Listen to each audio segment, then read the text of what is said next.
Struggling alien mother tries to return groceries. She can't afford. Heroic human cashier refuses and pays the bill himself, the unexpected visitor. The maintenance tunnels of Station Omega 9 hummed with the constant vibration of life support systems, a mechanical heartbeat that never ceased. Through the grimy viewport of Section 7's commercial district, the distant nebula cast purple shadows across the corridor walls, painting everything in shades of twilight. This was where the station's forgotten lived, where credit stretched thin and hope grew thinner. Kira pressed her webbed hand against her son's shoulder, guiding him through the crowded marketplace. Her Zolarian features drew the usual stares from other species, her scaled skin shifting from deep green to pale jade under the artificial lights, her tall frame moving with the fluid grace her people were known for. But there was nothing graceful about poverty, nothing elegant about the gnawing worry that had become her constant companion. 3 months had passed since Vorak left them. 3 months since he'd taken their savings and disappeared into the vast network of jump stations, chasing promises of wealth in the outer colonies. 3 months of making impossible choices, of watching her son Tam grow quieter with each passing day. The human shop sat wedged between a Morteki repair facility and a protein synthesis lab, its sign reading Marcus's Market in 7 different languages. Humans were still relatively new to this sector, their presence on the station growing only in the last decade. Most aliens found them puzzling, too emotional, too unpredictable, too willing to involve themselves in matters that didn't concern them. Kira had chosen this shop specifically because she'd heard the human owner was fair with his prices. She needed every credit to count today. Their food stores were nearly depleted, and Tam needed proper nutrients for his growing body. At 7 cycles old, he was entering the critical development phase all Zolarian youth experienced. The door sensors recognized her heat signature and slid open with a gentle hiss. Inside, the shop was surprisingly well organized, shelves stocked with products from dozens of worlds. The air smelled of earth spices and alien fruits, a combination that shouldn't have worked but somehow did. Behind the counter stood the human she'd heard about. Marcus was broad-shouldered in the way many human males were, his dark skin gleaming under the shop lights. When he smiled at their entrance, she noticed how his teeth were blunt, lacking the sharp edges most predator species displayed. It should have made him seem weak, but something in his steady gaze suggested otherwise. "Welcome to Marcus's Market," he said, his voice carrying the warm rumble she'd learned was common among humans. "Haven't seen you folks before." "New to Section 7? Tam pressed closer to her side, his scales flickering nervously. The boy had become wary of strangers since his father left, trust becoming a luxury they couldn't afford. "We recently relocated," Kira replied carefully, her translator rendering her melodious speech into standard Galactic. "From Section 2, Marcus's expression shifted slightly. Everyone knew Section 2 was the executive quarter. Moving from there to Section 7 meant only one thing, a dramatic reversal of fortune. But the human said nothing about it, simply nodding. "Well, you'll find we're a friendly bunch down here," he said. "Take your time looking around. If you need help finding anything specific for Zolarian dietary requirements, just ask." His knowledge surprised her. Most shop owners in mixed species areas barely bothered learning about human needs, let alone those of every species that might wander in. She murmured her thanks and began selecting items, each choice a careful calculation of cost versus necessity. Concentrated algae proteins for Tam's developmental needs, hydration salts to maintain their cellular balance in the station's dry atmosphere, a small container of sweet leaf, a luxury she shouldn't afford but couldn't resist when she saw Tam's eyes light up at the familiar treat from their homeworld. As she shopped, she noticed Marcus helping other customers with patient attention, an elderly Krellian struggling to reach a high shelf, a young Bathari couple confused about human measurement units. Each interaction was handled with the same steady kindness. "Your father must be proud," Marcus said to Tam when they approached the counter. "Helping your mother with the shopping like a grown-up." "My father is gone," Tam said flatly, the words carrying a weight no child should bear. Marcus's hands paused over the register for just a moment. "Then you're the man of the family now," he said seriously, meeting Tam's eyes. "That's a big responsibility, but I can see you're up to it." Something shifted in Tam's posture, a straightening of his narrow shoulders. Kira felt her throat tighten at the simple kindness of the gesture. The register displayed the total, and Kira's heart sank. She'd miscalculated, forgotten to account for the Section 7 import tax on products from the agricultural districts. The number glowing on the screen was 12 credits more than the chip in her hand contained. "I apologize," she said, her voice steady despite the shame burning through her. "I need to return some items." She reached for the sweet leaf first, the practical choice, but her hand trembled slightly. Such a small thing, but it represented so much more. Another disappointment for Tam. Another reminder of how far they'd fallen. Marcus looked at the display, then at her faces, reading something in their expressions that transcended species barriers. His hand moved over the register, fingers dancing across the input pad. "Actually, there's a processing error here," he said casually. "System's been glitching all day. The real total is..." He named a figure 15 credits lower than her original calculation. "That cannot be correct," Kira said quietly. "The listed prices are subject to the owner's discretion," Marcus interrupted gently. "And I'm running a first-time customer special today. Didn't I mention that?" Their eyes met across the counter. In that moment, Kira understood what was happening. Pride warred with necessity in her chest. She'd never taken charity, had been raised to believe that Zolarians stood on their own strength. But she also saw Tam watching, saw him clutching the sweet leaf container with desperate hope. "Thank you," she whispered, placing her credit chip on the counter. Marcus processed the payment, then reached beneath the counter. "Almost forgot. The special comes with a bonus item." He produced a sealed package of human cookies, something called chocolate chip, according to the label. "My grandmother's recipe. She always said food tastes better when it's shared." Tam's eyes widened. Human foods were exotic, expensive, usually reserved for the upper sections. Marcus winked at him, and for the first time in months, Kira saw her son smile. As they prepared to leave, bags in hand, Marcus called out, "Mrs. Kira," she supplied. "Kira Thalen. Mrs. Thalen. We receive shipments every 3 days.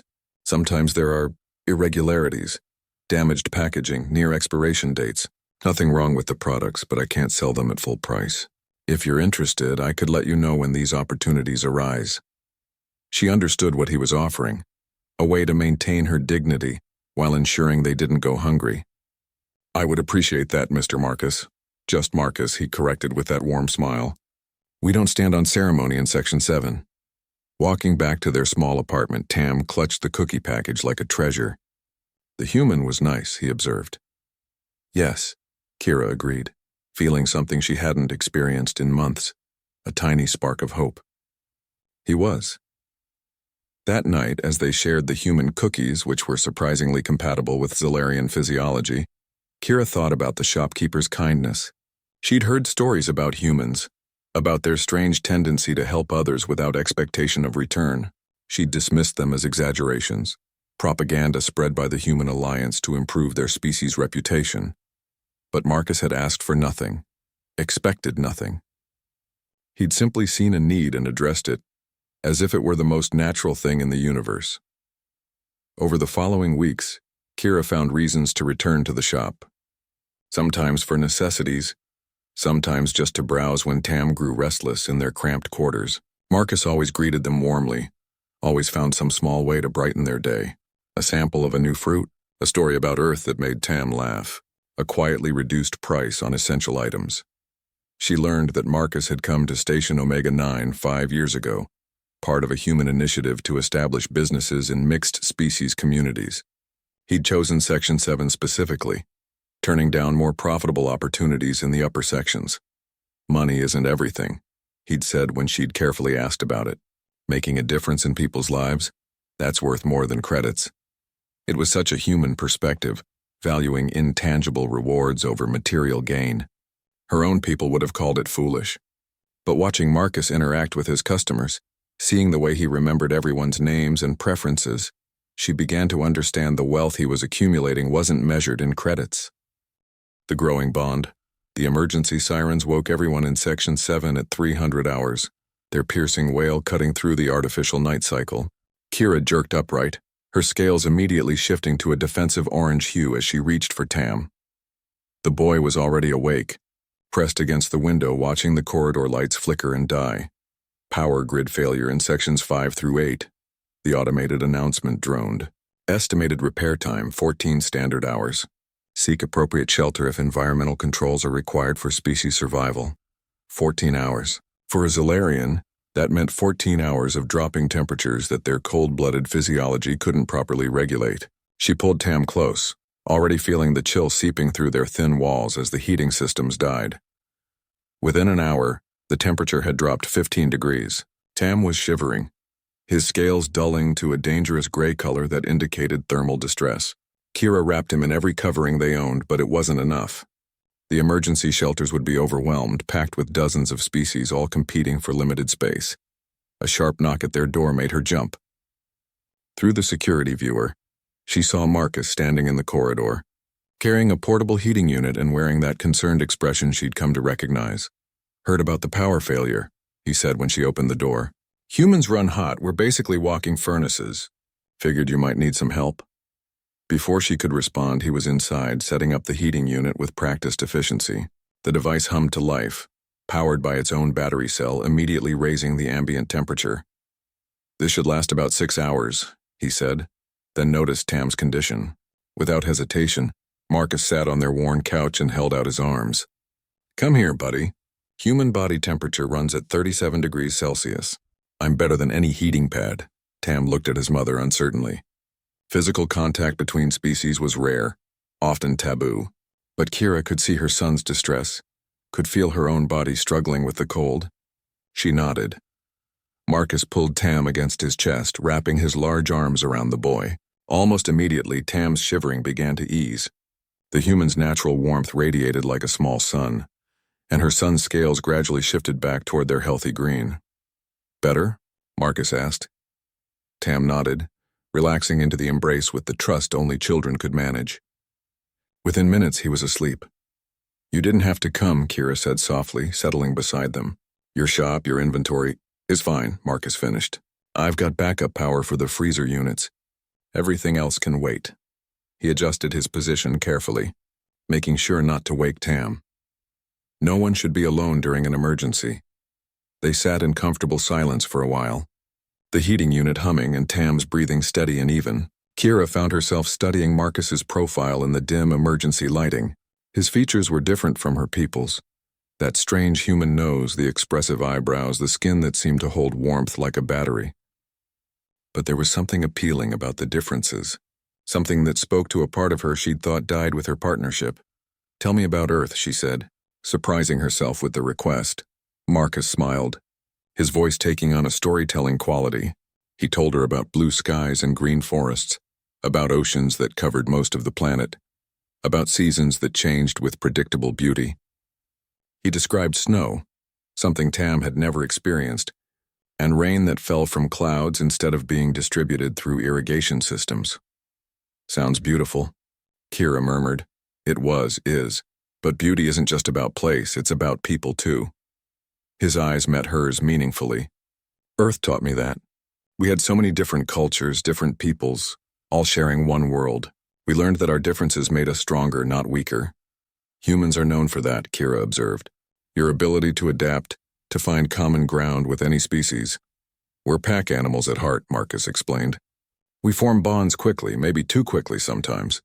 But when we care about someone, we protect them with everything we have."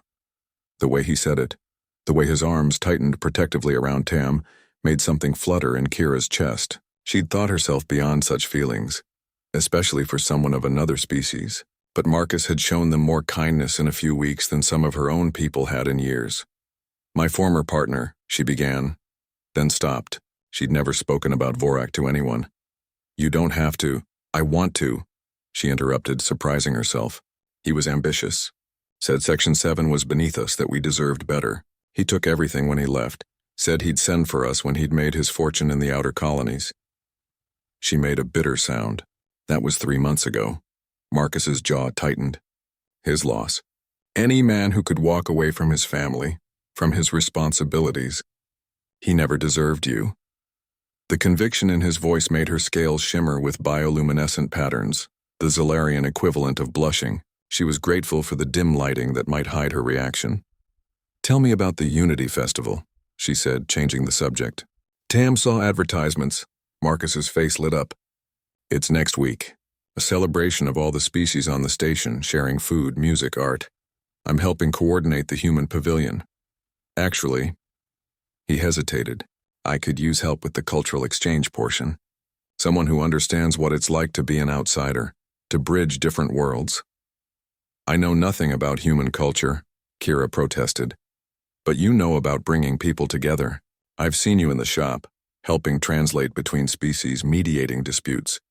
You have a gift for it, she wanted to refuse, to maintain the safe distance she'd built around herself and Tam. But looking at Marcus, at the genuine hope in his expression, she found herself nodding. The power came back on after 12 hours, not 14. Marcus carefully transferred the sleeping Tam to his bed, his movements surprisingly gentle for such a large being. As he prepared to leave, he paused at the door. Tomorrow's my day off. I was thinking of taking a trip to the observation deck in Section 3. They have a new exhibit on stellar phenomena. Tam might enjoy it. It wasn't quite an invitation, not quite a casual comment. It hung between them, full of possibility. We haven't been to Section 3 since... Kira trailed off. Then it's time to make new memories, Marcus said simply. The next day, they met at the transit station. Marcus had brought snacks, some human, some Zalarian, all carefully chosen for compatibility. Tam was excited, chattering about the stars, about the exhibit, about everything and nothing. It was the most animated Kira had seen him since Vorak left. The observation deck was magnificent, a clear dome showing the vast expanse of space beyond the station.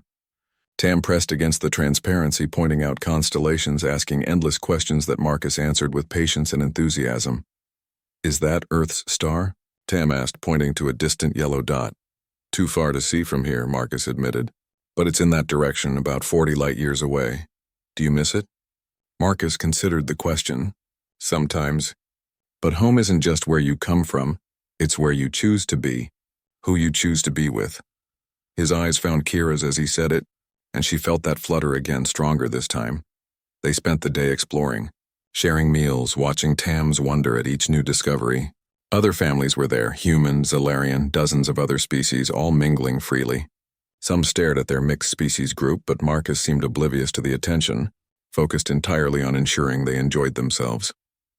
As the station's day cycle began to dim, simulating evening, they found themselves alone on a quiet observation platform. Tam had discovered an interactive star map and was absorbed in exploring distant galaxies.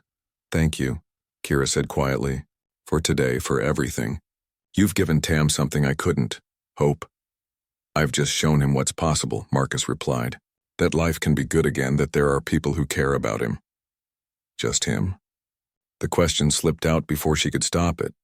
Marcus turned to her fully, his expression serious. No, not just him. The moment stretched between them, full of unspoken possibilities. Then Tam called excitedly about finding a binary star system like Zalaria's, and the spell broke. But something had shifted, a barrier crossed that couldn't be uncrossed. That night, as Kira tucked Tam into bed, he said sleepily, Marcus makes you happy, doesn't he? She stroked his head gently. What makes you say that? Your scales. They glow different when he's around. Pretty colors. Children saw truth so clearly sometimes. Sleep now, little star.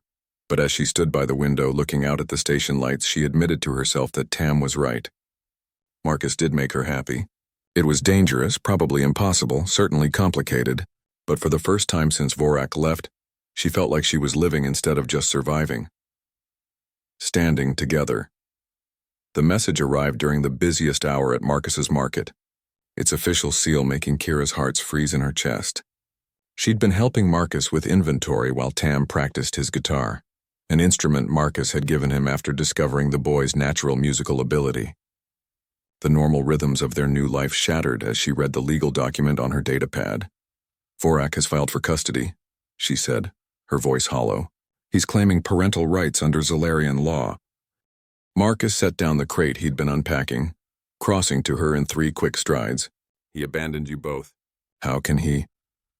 Zalarian law favors biological fathers, especially when... She couldn't finish, couldn't say the words that would make it real. When what? Marcus's voice was gentle but insistent. When the mother has formed attachments outside her species. He's claiming I'm an unfit parent because of our... She gestured helplessly between them. The relationship they'd been building over the past month was still undefined, still delicate. They hadn't kissed, hadn't made declarations, but everyone in Section 7 knew they were together. The human shopkeeper and the Zalarian refugee had become a fixture, a symbol of the station's diversity. He's also claiming Tam has value to certain research groups. Kira continued, reading further. Apparently, our son has rare genetic markers that could be profitable for biological development companies. Marcus's expression darkened dangerously. He's trying to sell his own son? The hearing is in 3 days. Zalarian law moves quickly in custody matters. Kira's scales had gone pale, a sign of deep distress. I can't afford proper legal representation. Without it, stop, Marcus said firmly. We're not giving up. I know someone at the Human Embassy. Catherine Chen. She specializes in interspecies family law. This isn't a human matter. It is now. The determination in his voice brooked no argument. You're not facing this alone. Within hours, they were sitting in Catherine Chen's office in the Human Embassy.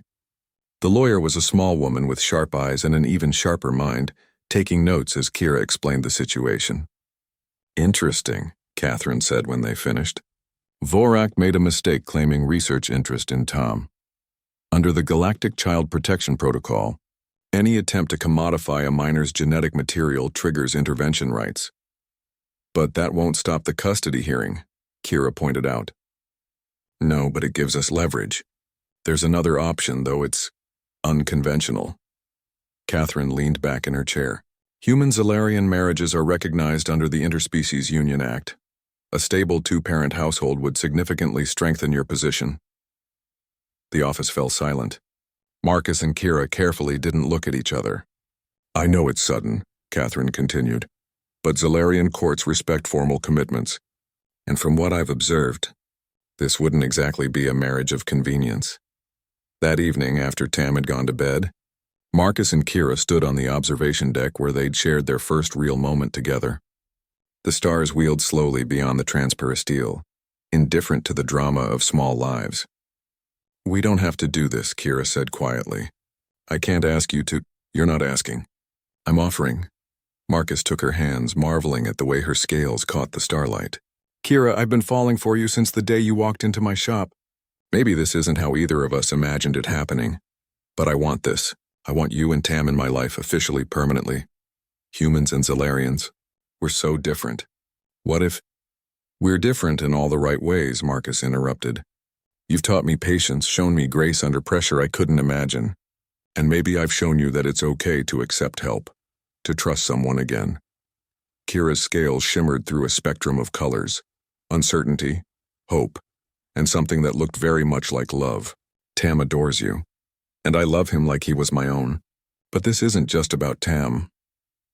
Marcus stepped closer, close enough that she could feel the warmth radiating from his skin. I love you, Kira.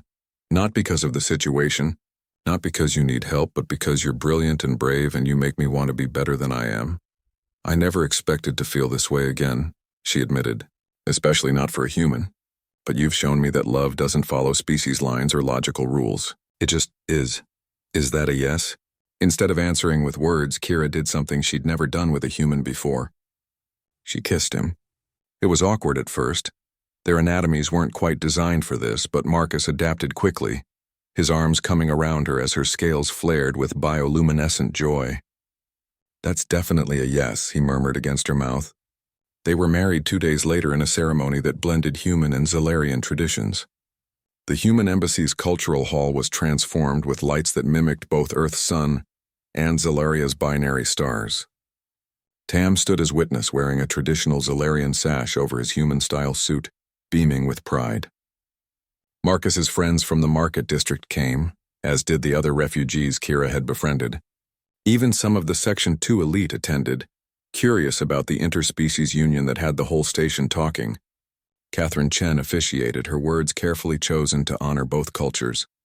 When Marcus placed a ring on Kira's finger, a human tradition, she responded by painting a ceremonial pattern on his palm with bioluminescent ink that would mark him as family in Zalarian custom. In human tradition, Marcus said during his vows, we promise to love in sickness and health, riches and poverty, until death parts us. But I promise more than that.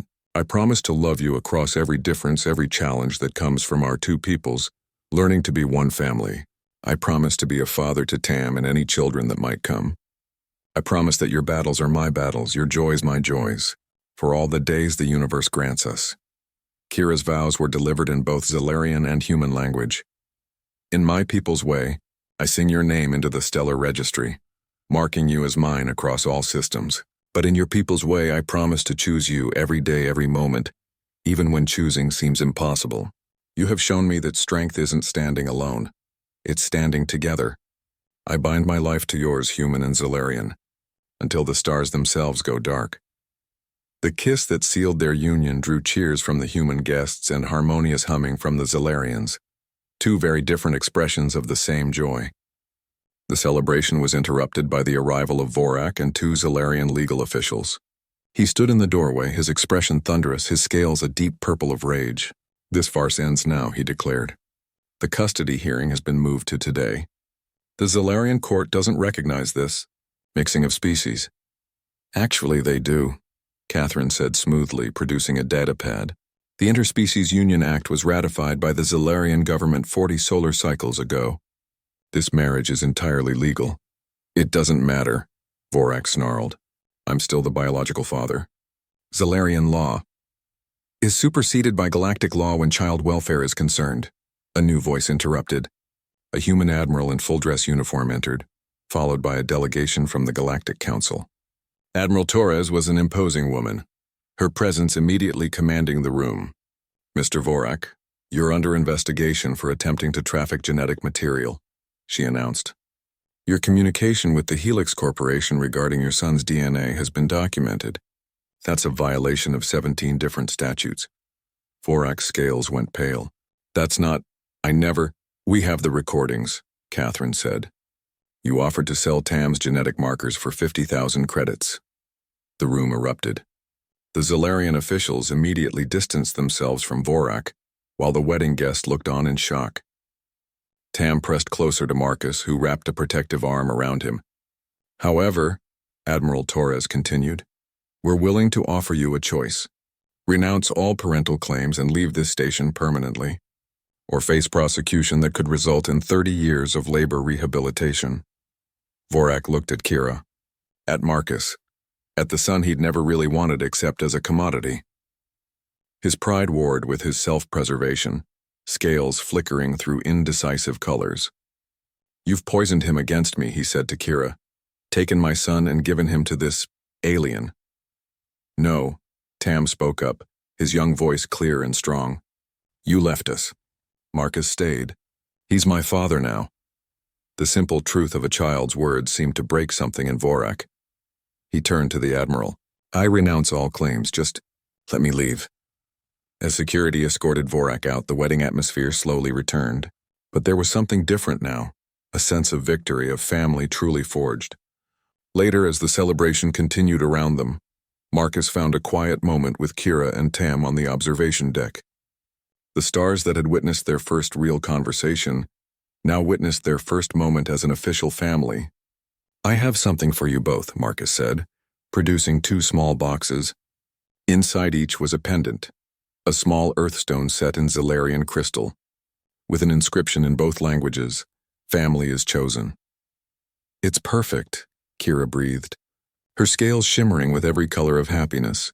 Tam threw his arms around Marcus. Does this mean I can call you Dad now?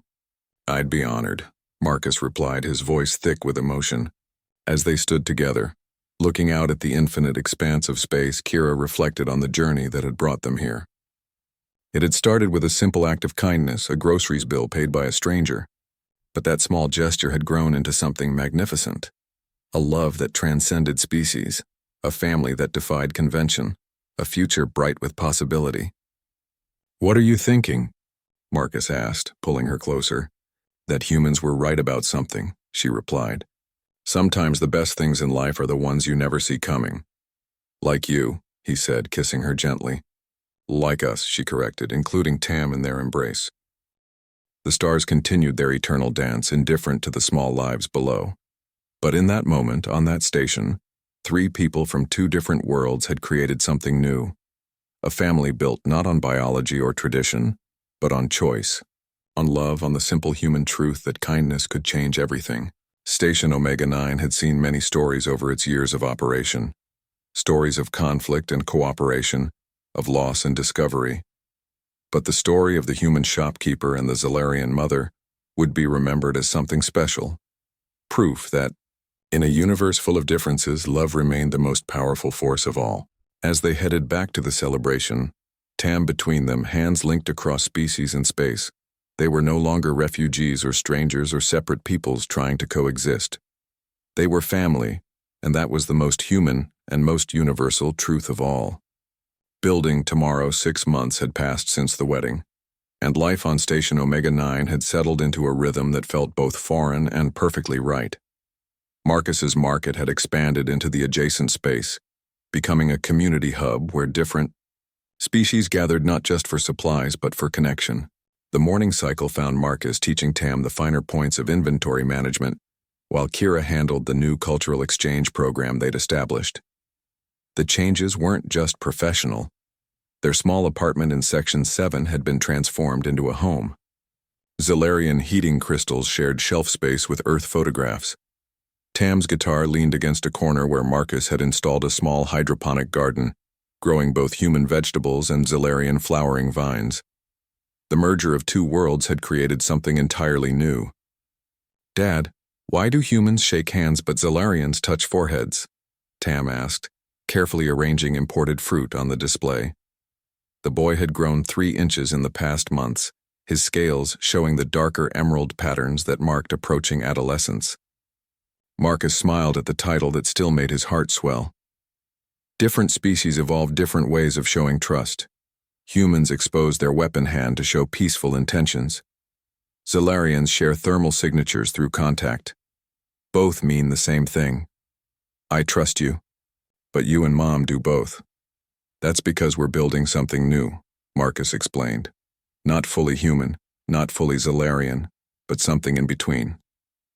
The door chimed, and Ambassador Chen entered, her expression unusually serious. Catherine had become a family friend since the wedding. But this wasn't a social visit.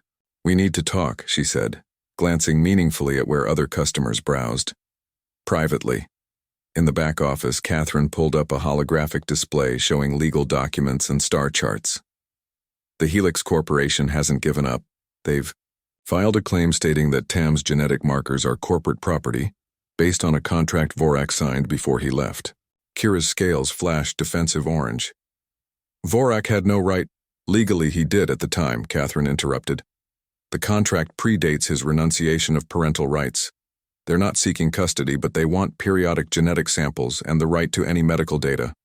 Marcus felt rage building in his chest, the kind of protective fury that humans were famous for throughout the galaxy. "Over my dead body." "There might be another way," Catherine said. "The Human Colony Initiative has been looking for families willing to establish settlements on New Haven. It's a mixed-species colony world outside corporate jurisdiction. Full autonomy, protected status." "Leave the station?" Kira asked, her voice uncertain. "It's not exile," Catherine clarified. "You could return any time after 5 years. But during that period, you'd be under colonial protection. No corporation could touch you." Marcus looked at his wife, seeing the conflict in her shifting scales. Station Omega 9 had been their refuge, their place of beginning. But it was also where threats could reach them. "We need time to discuss this," he said. That evening, after the shop closed, the family sat together in their living room. Marcus had made Kira's favorite tea, a blend of earth chamomile and Zalarian calm root. Tam practiced quiet scales on his guitar, the melody weaving through their conversation. "New Haven," Kira said the name like she was tasting it. "A whole planet. The colony needs families like ours," Marcus said. "Mixed species, proven ability to bridge cultures. We'd be pioneers." "Pioneers die," Kira pointed out, her practical nature asserting itself. "Sometimes. But sometimes they build something amazing." Marcus pulled up images of New Haven on their viewer. Rolling hills covered in purple grass, two suns that painted the sky in constant sunset colors, settlements that looked like jewelry scattered across vast continents. "It's beautiful," Tam said, setting aside his guitar. "Would there be other kids?" "Hundreds," Marcus confirmed. "Human, Zalarian, Bathari, even some Krellian families. The first generation of truly integrated communities." Kira was quiet for a long moment, studying the images. Marcus had learned to read her silences, to understand that her species processed major decisions through careful internal deliberation. "On Zalaria, we have a saying," she finally said. "The nest that never moves, never sees the sky change. I've been afraid of change since Vorak left. But you've taught me that change can bring wonderful things." "Is that a yes?" Tam asked excitedly. Kira looked at Marcus, and he saw his answer in the soft gold her scales had become, the color of acceptance, of peace. "It's a yes." The next weeks flew by in preparation. The shop would be taken over by Thomas, Marcus's friend who'd taught Tam guitar. Their possessions were carefully sorted: what to take, what to leave, what to pass on to other struggling families in Section 7. The night before departure, Section 7 threw them a farewell party. The community they'd helped build gathered in the market square. Humans played earth music while Zalarians performed traditional light dances. Tam played his guitar, a song he'd written about family that transcended language barriers. Mrs. Chen, the elderly Bathari who'd been Marcus's first customer, pressed a small wrapped package into Kira's hands. "For your new home," she whispered. "Seeds from my home world. They grow anywhere hope exists."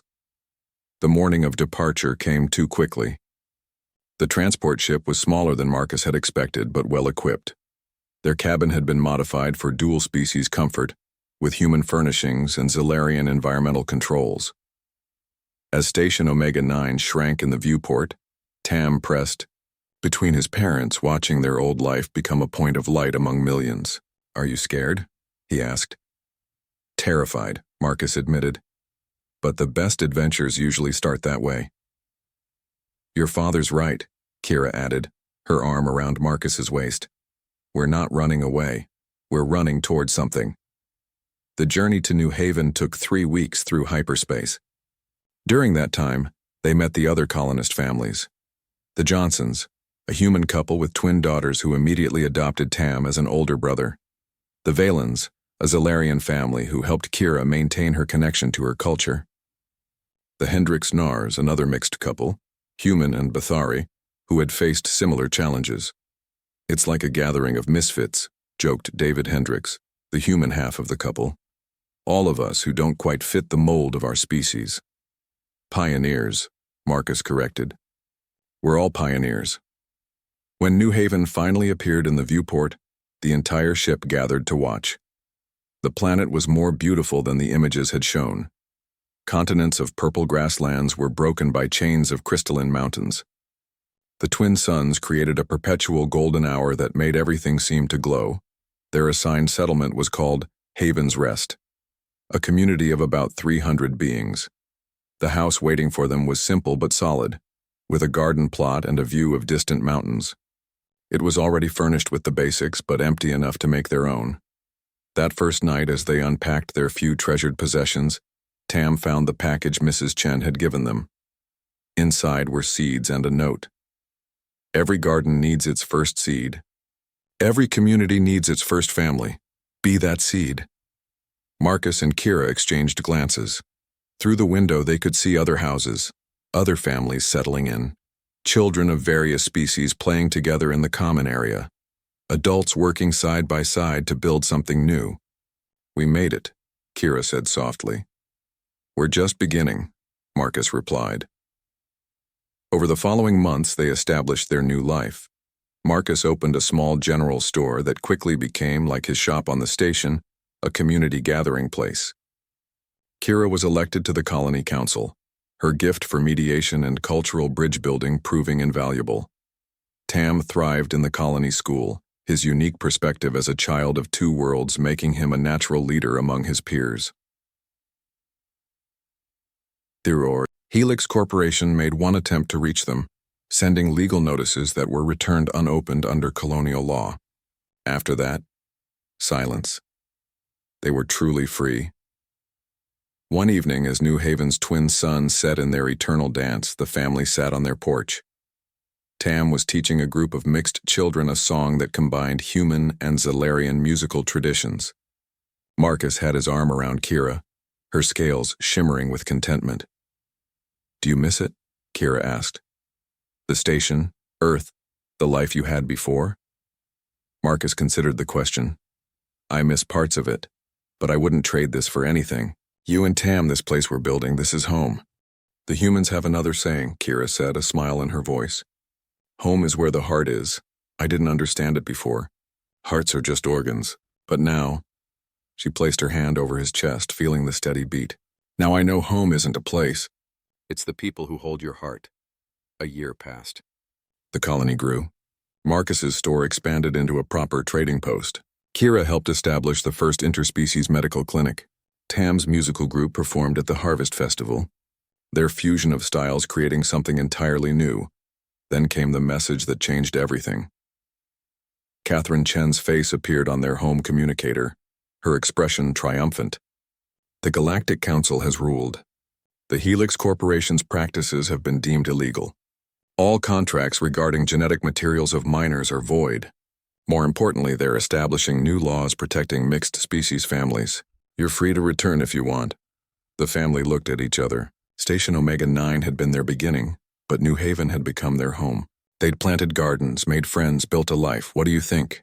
Marcus asked Tam.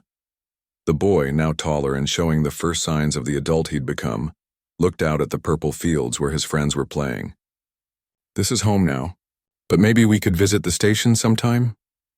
"A perfect answer," Kira said. They sent their response to Catherine. They would stay. New Haven needed them and they needed New Haven, but they would return to visit, to share what they'd learned, to help other families make similar journeys. That night, as they prepared for bed in the house that had become home, Kira pulled Marcus aside. "I have something to tell you," she said, her scales shifting through nervous patterns. "I've been to the clinic. It's early, but the doctors say it's possible. A child. Our child." Marcus stared at her, joy and disbelief warring on his face. "But humans and Zellarians? The biology is apparently more compatible than anyone thought, at least in our case. The doctors are calling it unprecedented." She took his hands. "Are you happy?" Marcus pulled her into his arms, lifting her off her feet in a very human display of joy. Happy doesn't begin to cover it, they told Tam the next morning. His reaction was pure delight. "A sibling, really? Will they be human or Zellarian?" "Both," Kira said. "Neither. Something new. Like their family. Like their life. Like the future they were building one day at a time." 5 years passed. The child, a daughter they named Hope, grew strong and unique. She had her mother's scales, but her father's eyes could regulate temperature like a human, but see in the dark like a Zellarian. She was living proof that the boundaries between species were more fluid than anyone had imagined. The day their mandatory colonial period ended, officials came to interview them for the historical record. "You were among the first," the interviewer said. "The first wave of mixed families to leave everything behind. Do you have any regrets?" Marcus looked at his family, Kira, whose scales glowed with health and happiness. Tam, now a young man teaching music to colony children. Hope toddling between them with babbling songs in 2 languages. "Regrets?" Marcus said. "How could we regret the journey that brought us home?" The interviewer turned to Kira. "And you? You gave up your world for this." "I didn't give up anything," Kira corrected. "I gained everything. A partner who stood by me. Children who represent the future, a community that celebrates rather than merely tolerates our differences." "It started with groceries," Tam added, grinning. "Dad paying for groceries Mom couldn't afford. One small kindness that changed everything." The interviewer wanted more details, drama, conflict. But sometimes the most profound stories were the simple ones. A human who chose kindness. A Zellarian who chose trust. A child who chose to see possibility instead of difference. A family that chose each other. As the sun set on New Haven, painting the sky in impossible colors, the family sat together on their porch. Other families walked by, mixed and not, established and new, all part of the grand experiment in unity that New Haven represented. "Tell us the story again," Hope demanded in her piping voice. "About the store and the groceries," so Marcus began, as he had many times before. "Once upon a time, on a space station far from here, a mother and son walked into a shop. It was their story, their beginning, their legend, and like all the best stories, it was true. Not just factually true, but true in the way that mattered. True to the heart of what made humans human. What made families families, what made love transcend every boundary the universe could create. In the growing darkness, with his family around him and the stars beginning to show, Marcus finished the story the way he always did. And they lived. Not happily ever after, that was for fairy tales. But they lived. Fully, completely together. And in a universe full of differences and divisions, that was its own kind of magic. The end had become a beginning. The beginning had become home. And home, as they'd learned, was simply another word for choosing to love across every difference. Every challenge, every impossible odd. On New Haven, under alien stars, a human and a Zalarian had proven that family wasn't about species or biology or tradition. It was about choice, and they chose each other again and again, with every sunrise on their adopted world.